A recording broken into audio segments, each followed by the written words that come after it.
So something that I really dislike in our society right now, when it comes to the popularity of spirituality and of self-help culture, like of self-help books and everything like that, is that we teach people a lot of times to be peaceful, to find their happiness and their purpose. But we don't tell them that once you find peace, your happiness, and your purpose, you have to fight like hell to keep all of that.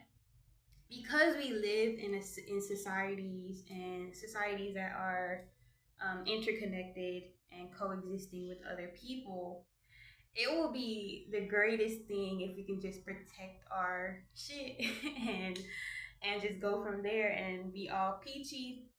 But sometimes when you find peace and your own happiness and your own piece of the pie, people want to veer into your lane and just knock all your shit off the table that you've achieved. And just because you find happiness doesn't mean that the people around you are going to be happy and happy that you found your happiness, if that makes sense. And so, in this whole grand scheme of things, sometimes you're in societies that struggle with like envy, competition, jealousy, violence. And so it's not as easy to say just find your purpose and happiness, because sometimes you will always be tested to like be like, the universe will always be like, are you sure? Other people will be like, are you sure?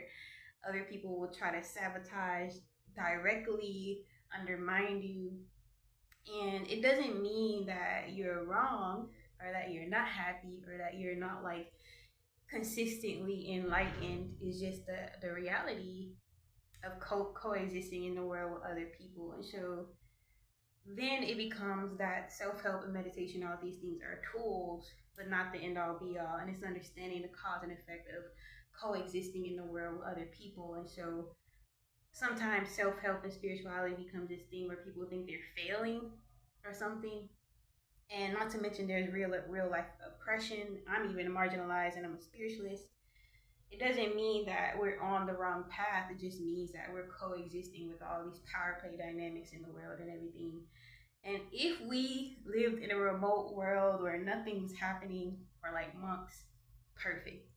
But it becomes to me this dynamic where we need to learn how to be like healers, or at peace, or happy, or in our purpose in the middle of chaos a lot of times, which is not easy.